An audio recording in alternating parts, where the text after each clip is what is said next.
There's a big, dark house near here. A very large, derelict house. It's known locally as Hangman's Folly. This old mansion, for that's what it really is built on a hill. A strange and barren hill. A place where birds don't sing and animals won't go. Horses shy, and dogs run with hackles raised in fright. Nothing much grows there anymore. It is a dank and desolate place where nobody stays for long. They say it's haunted, but we don't believe in such nonsense. Do we? Only the foolhardy would venture there at night. Mind the cobwebs. Stay close together, for this is the edge of darkness, the point of no return.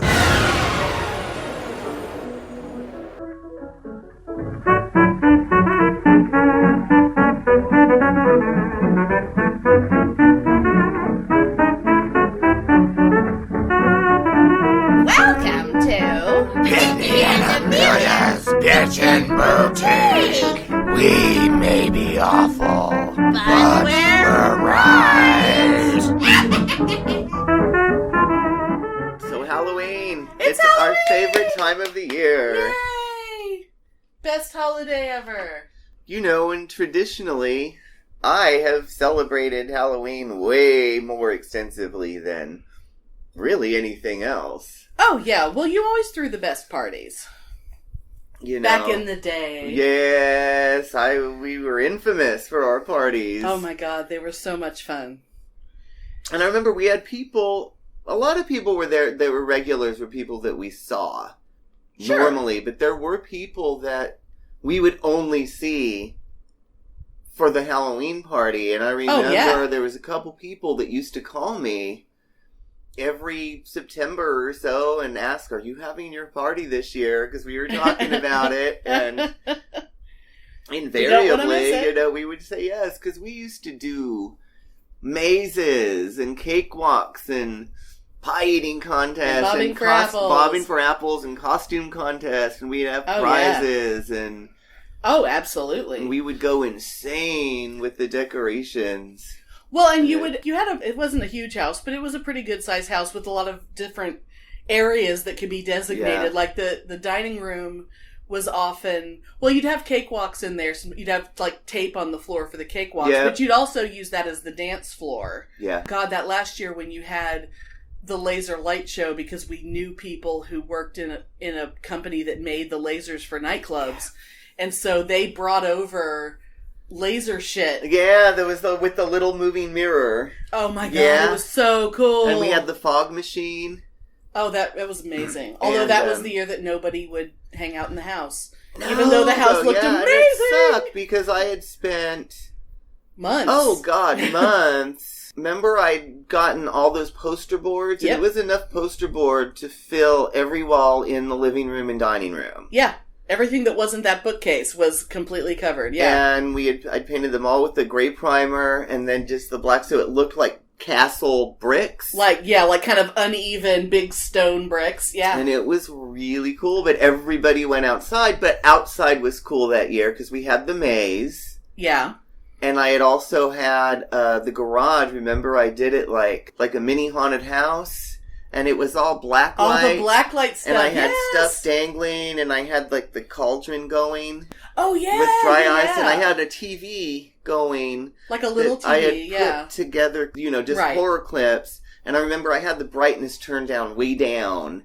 Right. So it was just sort of ambient, and that was pretty cool. And I think a lot of people spent more time in there than they did in the house. And, right. Well, it was, there was seats and there was probably smokage. And things going on in there. God only knows what else, in that crowd, but you never know. But God, it was those parties were amazing. And they were the kind of parties, the goal was always to have the kind of party that you only saw in movies. Mm-hmm.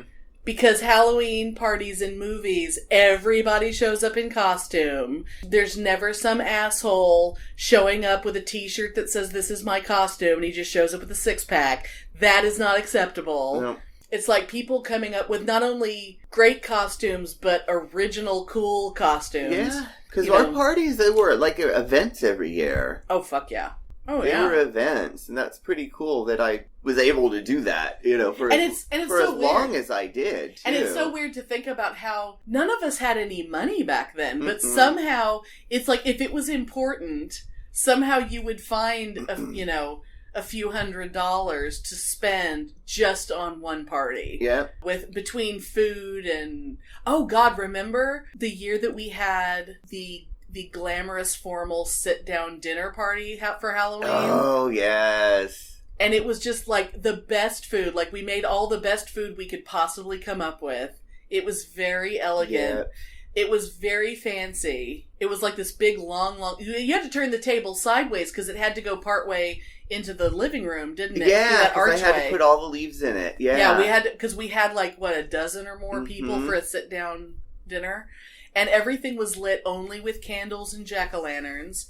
And a lot of the jack-o'-lanterns had like glow sticks in them, so that the colors, so that we had different colors. That was the year that I had the white pumpkin that had the purple flesh. That was the year that I made the Elvira pumpkin. Yeah, because I found a pattern online to do like Elvira's hair and face and cleavage, and it was a huge pumpkin. So I made a big Elvira pumpkin that year. And we had the pumpkin soup that we served in little mini pumpkins, in little pie pumpkins, yes. And we got the dyed sour cream that we had made like little spider webs to decorate the on top of the soup. Yeah, it was awesome. My pumpkin soup is pretty fucking good. I'm good at pumpkin soup. I think that was the last. It was definitely the last Halloween party there. Yeah, because it wasn't too much longer before you moved out.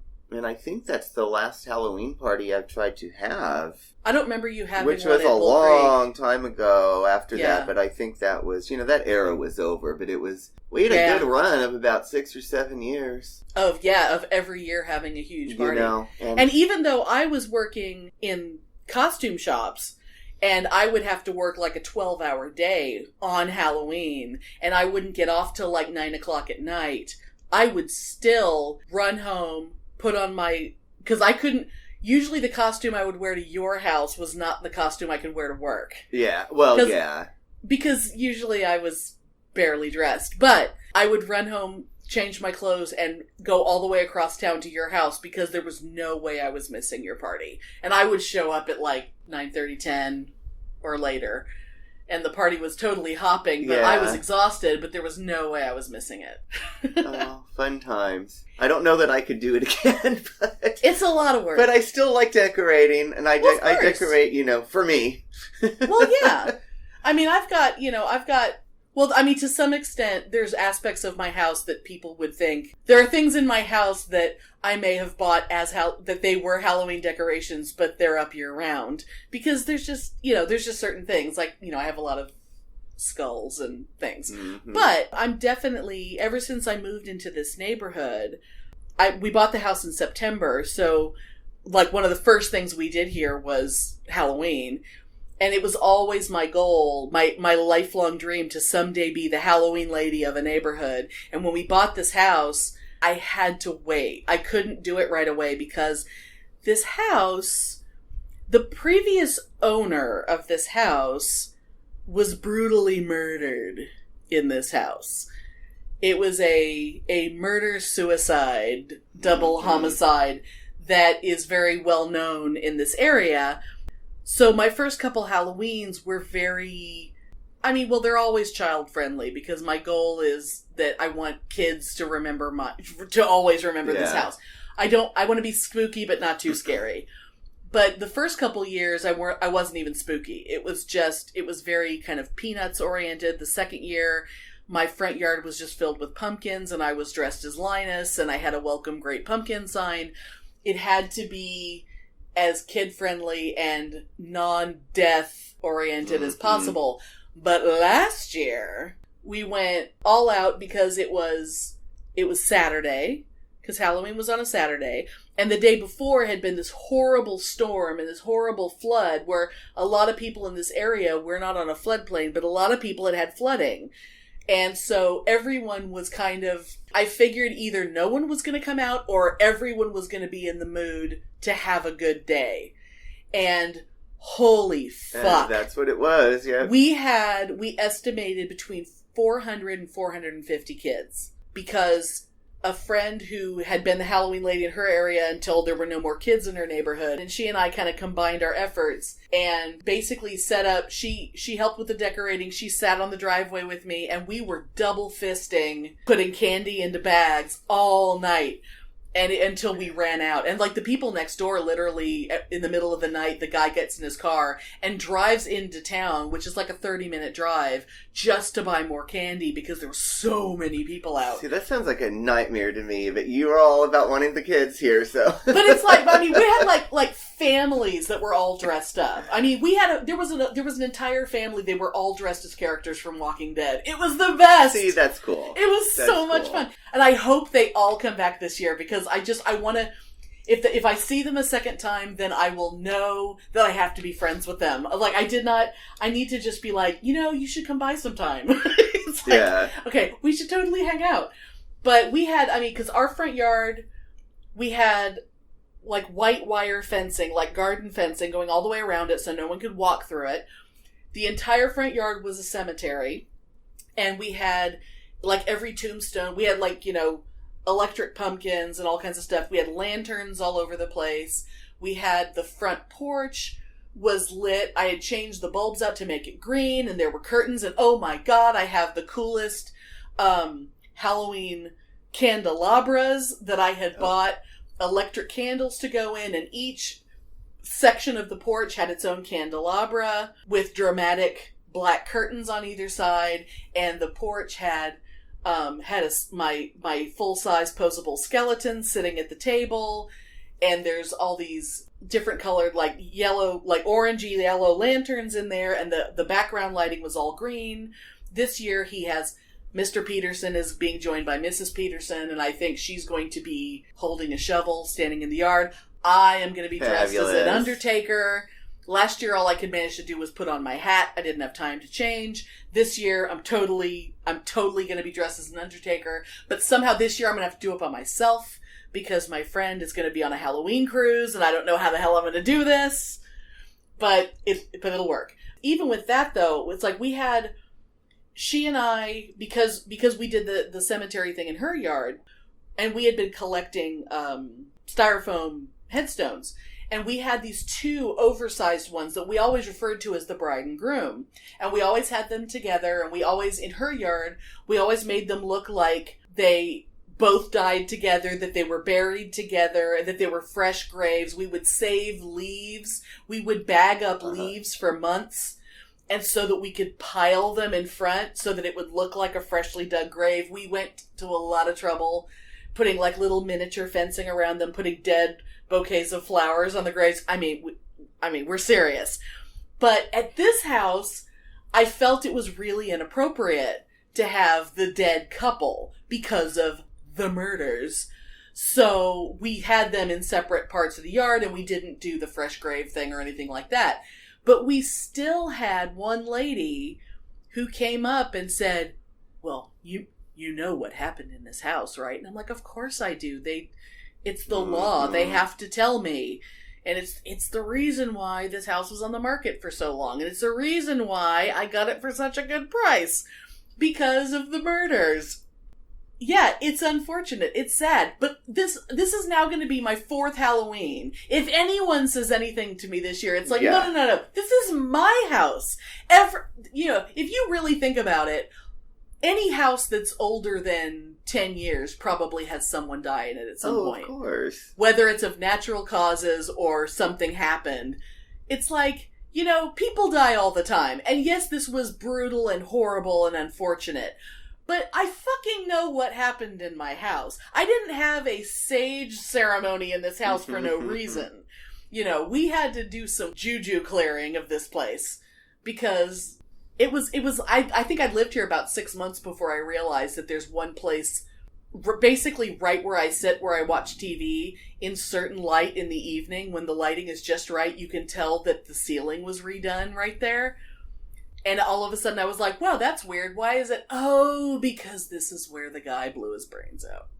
Oh. So yeah, lady, I know what happened in this house. And I'm not doing anything disrespectful. No.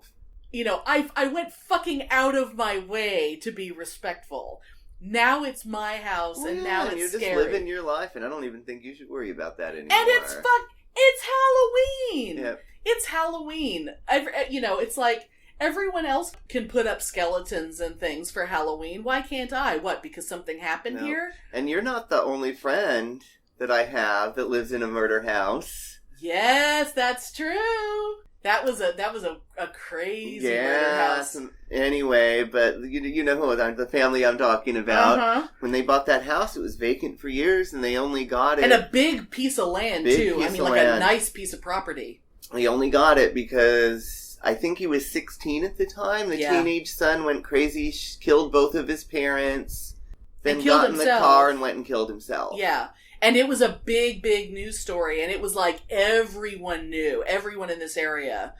And this is like outside of Austin. This wasn't even in Austin. But everyone in Austin knew about it because it was the news story for a long time. I know, but... Oh, yeah. And I've spent many, many nights in that house. God, I've spent weeks at a time in that house. Oh, yeah. House sitting for them. And there are millions of cats. And yeah. I've never gotten any of the slightest bit of anything creepy or weird going. You know what I mean? It was just, it was what it was.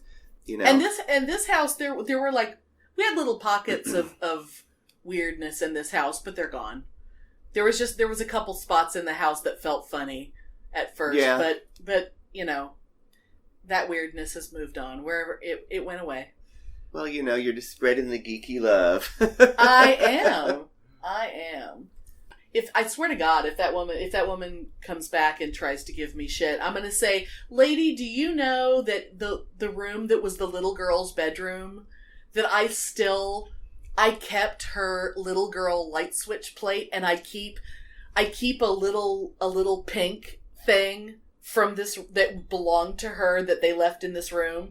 I keep things in her honor, so don't fucking tell me that I'm being disrespectful. It's like, no. This house is clean. I think we're in that room right now, aren't we? We are in that room. Yes, we are. Because it's my room now. It's the room of all fabulousness. And because I'm not a pink person, it would be really weird for there to be something pink in this room, but everything in this room that's pink is because of that little girl. Because I'm not a monster. God damn it. But it's my house!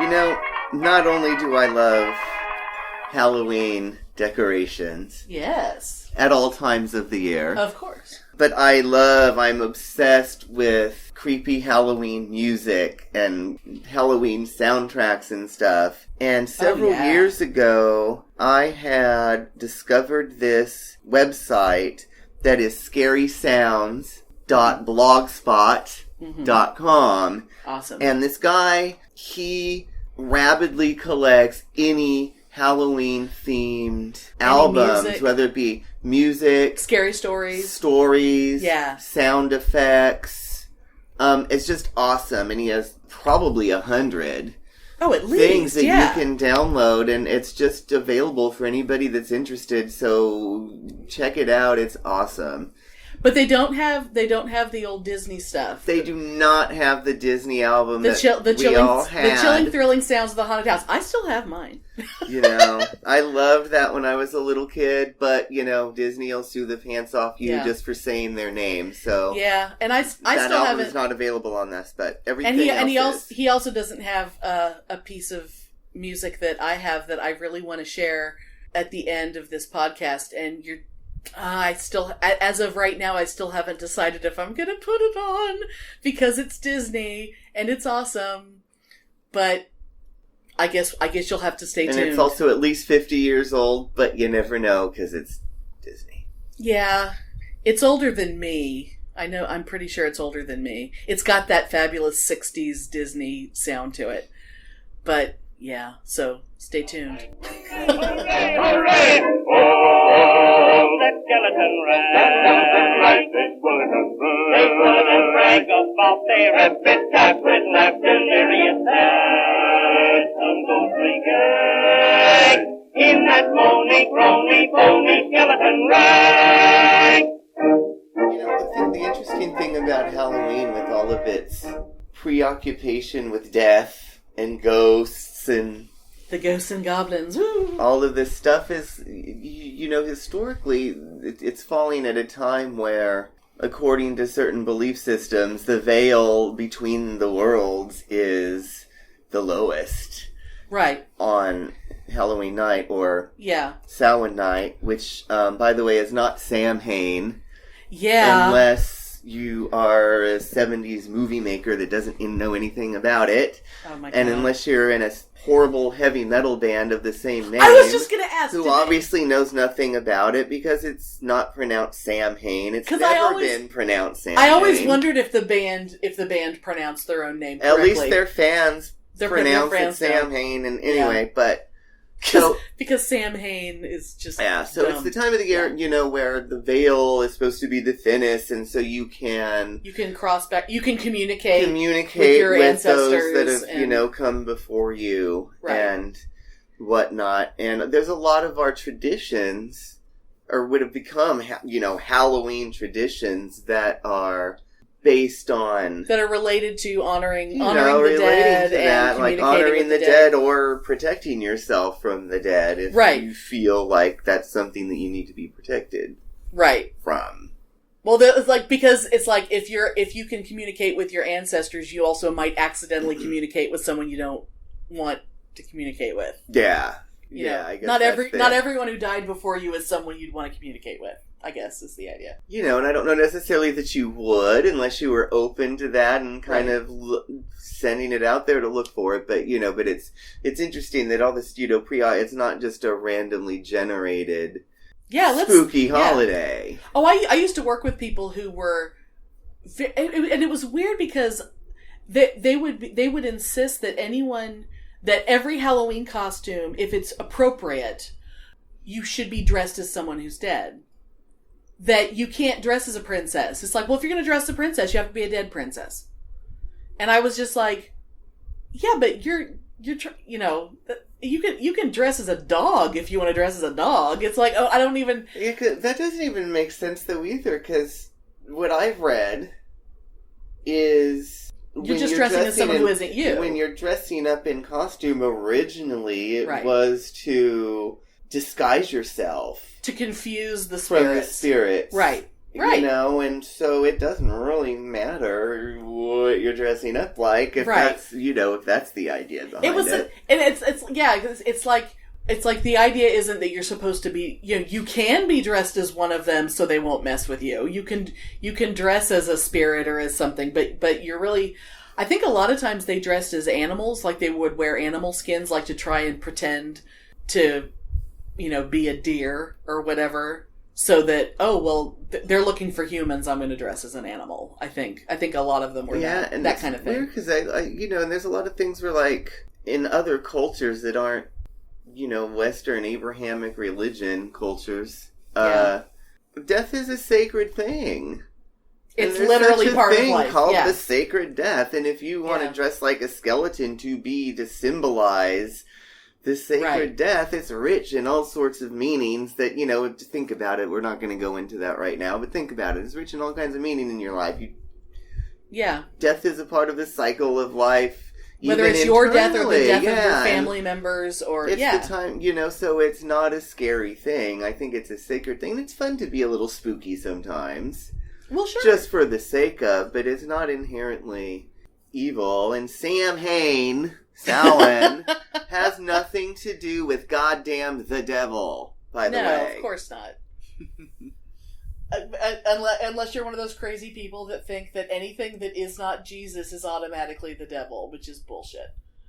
But I would hope that anyone listening to us would not feel that way. Because it's either of the Lord or of the devil. Which, if you listened to us last week, you know how much people can get themselves and other people into big trouble if they believe shit like that. You can ruin someone's life by that bullshit. Anyway. But this is a happier discussion about death. Yeah. But I think jack-o'-lanterns are interesting, too. Oh, yeah. Because I've read different things about them. Mm-hmm. I mean, it's pretty much like the original jack-o'-lanterns, or interestingly enough, were turnips, beets, potatoes. Right. Well, yeah. Well, because like these giant pumpkins that we use were bred to be used for jack-o'-lanterns. Yeah, and that was... The pumpkins that you eat are small and they don't sit upright very easily, and, Yeah, what they had, and there's like a big legend, Stringy Jack, which is Celtic, I think, a Celtic legend, I believe. I think so. I think a lot of look it up Celtic. online. Yeah. I can just my understanding of it, but if you're interested, look it up online. But it's something, this apparently like Stringy Jack was this drunkard that used to like make a deal with the devil to pay for drinks, and then somehow he would, the devil would turn into money so he could pay for drinks, and then somehow he ended up tricking the devil. Okay. And not getting his soul. And anyway, apparently something happened. My understanding is that he finally gypped the devil in the end, and the devil got mad and wouldn't let him into hell. And so Stringy Jack was wandering, and he had a little lantern as he was wandering. And people started doing that to keep Stringy Jack away. Is my basic understanding of it. It's more involved than that, but I'm... And that it's Jack's lantern. I'm not and that's why into Celtic mythology, and it's interesting, though, but look it up. I'm not saying that that's the whole story, but that's I've definitely heard something similar to that. Yeah. And so I've read things that are like, people started doing this to keep Stringy Jack away. Right. But then maybe they also started doing it to keep the devil away?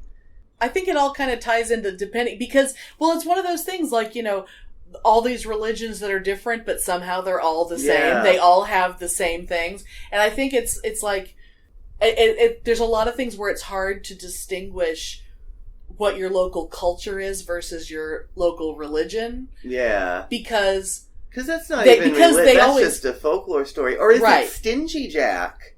Maybe it's Stingy Jack because he was trying to... Maybe. He was trying to make the devil pay for his drink. But anyway, look it up online. It's kind of interesting, but that's the origin of it. But But there's a lot of stuff that culturally, or things that it may have had a religious origin, but it became a cultural thing, or vice versa. Yeah. That things that were really just cultural things, like when people, this is going off on a tangent, but when people say, "Oh, well, certain religions are very anti-woman," it's like, well, if the society that created the religious book was anti-woman, then the religious book is going to be anti-woman. Yeah. So it's not the religion's fault. The current people who are happy to discount the other things that don't reflect current society, if they like to hang on to the anti-woman stuff, that's just because they're assholes. It's like, it's just a cultural thing as opposed to a religious thing. But you can apply that to a lot of these kinds of traditions too, where that line between culture and religion is blurred, and people are happy to partake in rituals. Yeah, not having any idea that it has something to do with they a religion. came up with this in that culture, right? And then they brought it over here, right? Well, especially in America, people are going to read different things into that, and I've read where it's like it could be a beacon to guide the dead to you. I've read where it's protection against the dead, right? I read where it's just symbolic of. Because of the harvest, because you're using gourds. And so it's all... You're using fall vegetables. So the meaning of it is just really interesting, and there's a lot of different meanings, but I think that's the original... Right. The original thing of it. And can you imagine, like, carving a beet? Oh, God. And having to put a little candle in it? That's pretty cool. That takes dedication and some serious belief that you're going to have to guard yourself from something that you're going to go through that trouble. Oh, my God. I can barely slice a raw beet. let alone carve it into something. Or even a turnip. Oh my God, they're hard as fuck. A potato maybe, but even so, not so much. The only way I can slice a beet is to cook it for a while and then cut it. I cannot, with the sharpest knife, I would cut my hand off before I would get a knife through a beet. But it's interesting, but I always wonder, I certainly never gave it a thought when I was a kid. It was just something we did for Halloween, and it was to me, it was just... Let's make a spooky face and it's going to be a ghost or something. That's what it was to me. Because Halloween is that spooky night where everything's spooky and let's make things spooky. Yeah. And it didn't mean anything. It was just, for fun, let's be spooky. And that's why, you have things like all the horror movies come out in October because culturally, this is the time of year where we think about spooky stuff. Yeah. And people don't know why they're thinking about it. Unless you're like me, where that's all you watch. Where it's year-round. And Henry says, don't drop it in the soup. With the red chook underneath her arm, she walks the bloody tower. With the red chook underneath her arm at the midnight hour. One of the things in America is kind of unique because we have waves of immigrants coming from different places. So every group of immigrants would bring their own local traditions, and so you'd have things like we were talking about, like that religion will, how Christianity will co-opt various European pagan things. I mean, that everybody's pretty familiar with that. But one thing that I thought was really interesting that I read the other day was that All Saints' Day used to be in May, apparently, until sometime I think in the 1800s or the 1700s. I'll have to look up when. I believe it was one of the Pope Gregory's. I'll have to figure out when he was, but. Because everyone was celebrating because of this time of year and the focus on the dead and Hallows Eve and all this other stuff, that the date of All Saints' Day was moved to November 1st. Yeah. Because why not? Because it's just a holiday, it's just a day. And it's Jesus wasn't born in the winter, but let's go ahead and celebrate his birthday on December 25th. Because that makes more sense with the original pagan holiday Yule. Right. And because the stories kind of fit together in a cool way, so let's just do that, and maybe we can convince some people to come over here. And so the whole All Saints' Day, All Hallows Eve, and all that kind of stuff, it all goes together, which all ties in with Day of the Dead and all that other stuff, that Halloween is just the night before, that the real holiday is really the next day. Yeah. But because religiously a day starts at sunset on the previous day, so sunset on the 31st is the beginning of the holiday, and the holiday goes until sunset on the 1st of November, but we're all too tired by then, so we don't care anymore. We've shot our wad on the 31st and we're done. But the thing about it's we had waves of Irish immigrants and Scottish immigrants, all the stuff from the various areas on the British Isles will come over, and they will bring the kind of the mischief making stuff, and even Guy Fawkes Day, which isn't necessarily connected, but in time on the calendar it's pretty close because it's November 4th, 5th. Remember the... anyway, I could look it up. But I think it's the 4th. I don't know. I'm afraid to say, because I'm almost positive I'd be wrong. But Guy Fawkes Day is another one of those, hey, let's set shit on fire, kind of let's be mischievous.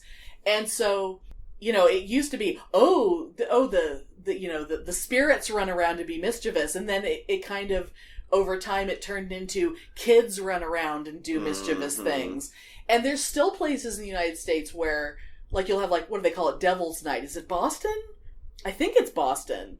Where that's just part of the Halloween thing, is Devil's Night, where apparently it's just this given that teenagers are going to run around and knock over trash cans or set things on fire or whatever. And it's just I've never lived anywhere where that was the thing. No.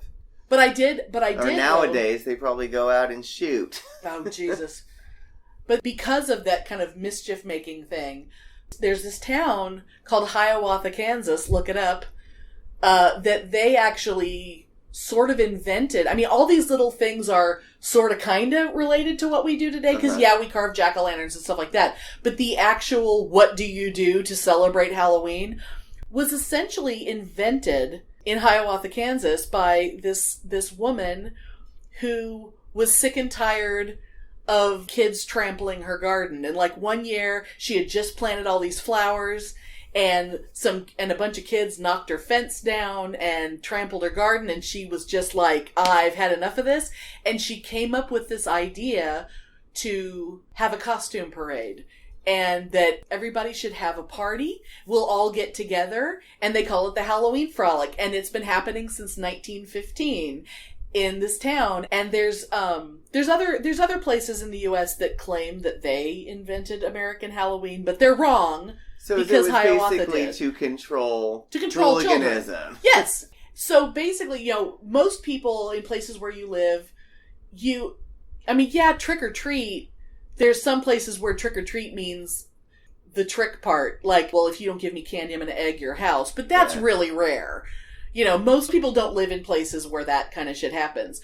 So, for Americans, it's, well, you put on a costume and you go to a party and you eat a bunch of candy, and you run around, and you put up scary decorations, and it's fun. And this town came up with a way to control their children by going, hey, if you wear a cool costume, you might win a prize. And all of a sudden the kids are like, ooh, me, I want to wear a costume. And I love that. And it's so funny that it basically came down to, like, a woman goes, I am sick of you children trampling my flowers, and I am going to change American Halloween forever. That's awesome.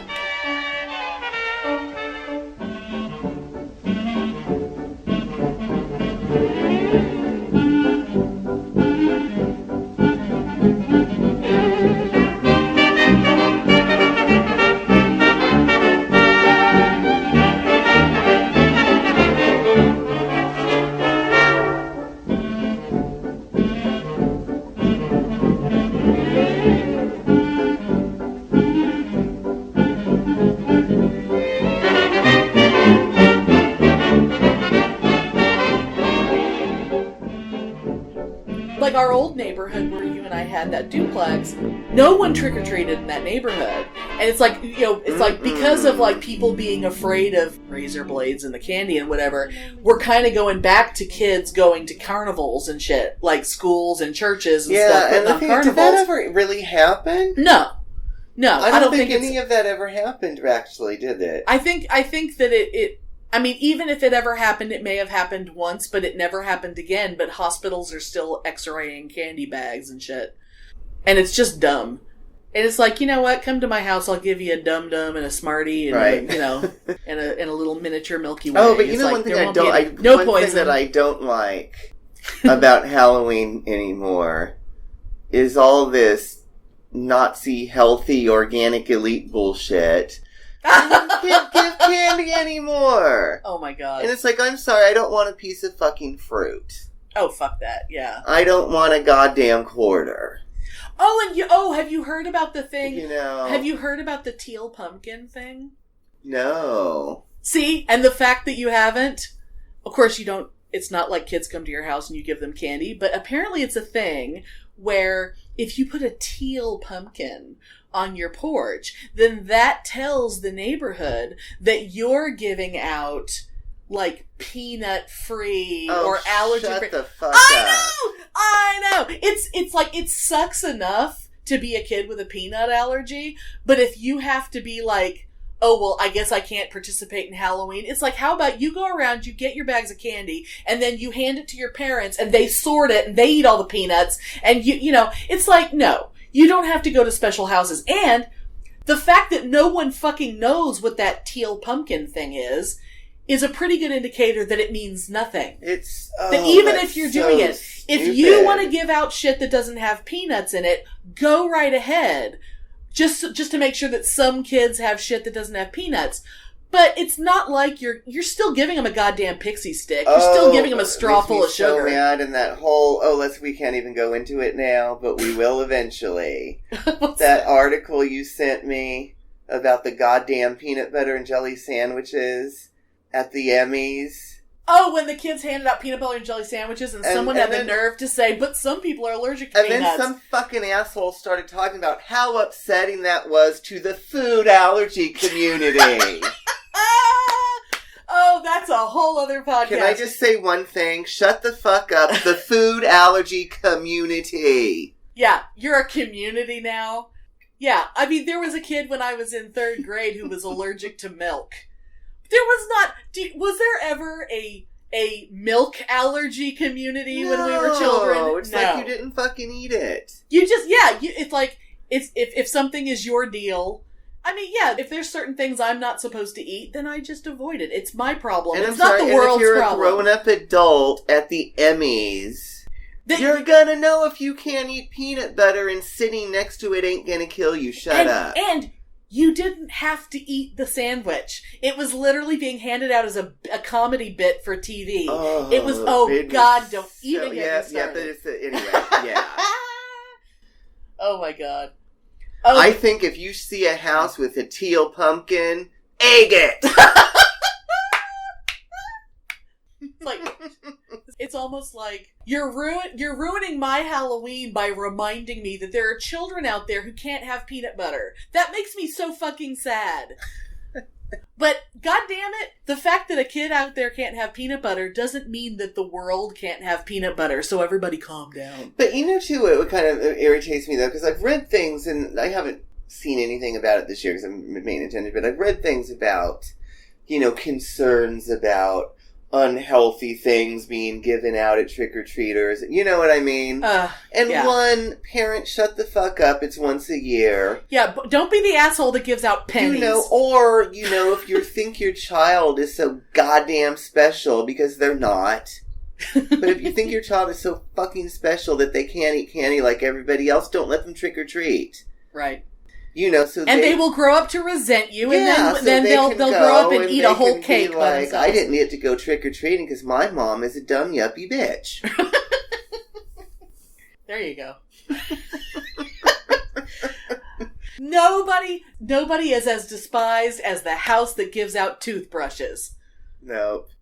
Okay, and or boxes of raisins. We may be awful, but we're right. And you fucking know it.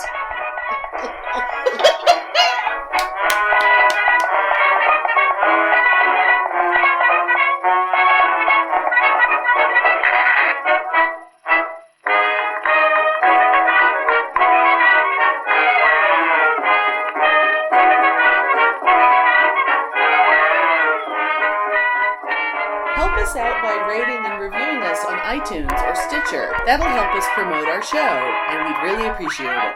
Write us at PitneyAndAmelia@gmail.com. We'd love to hear from you.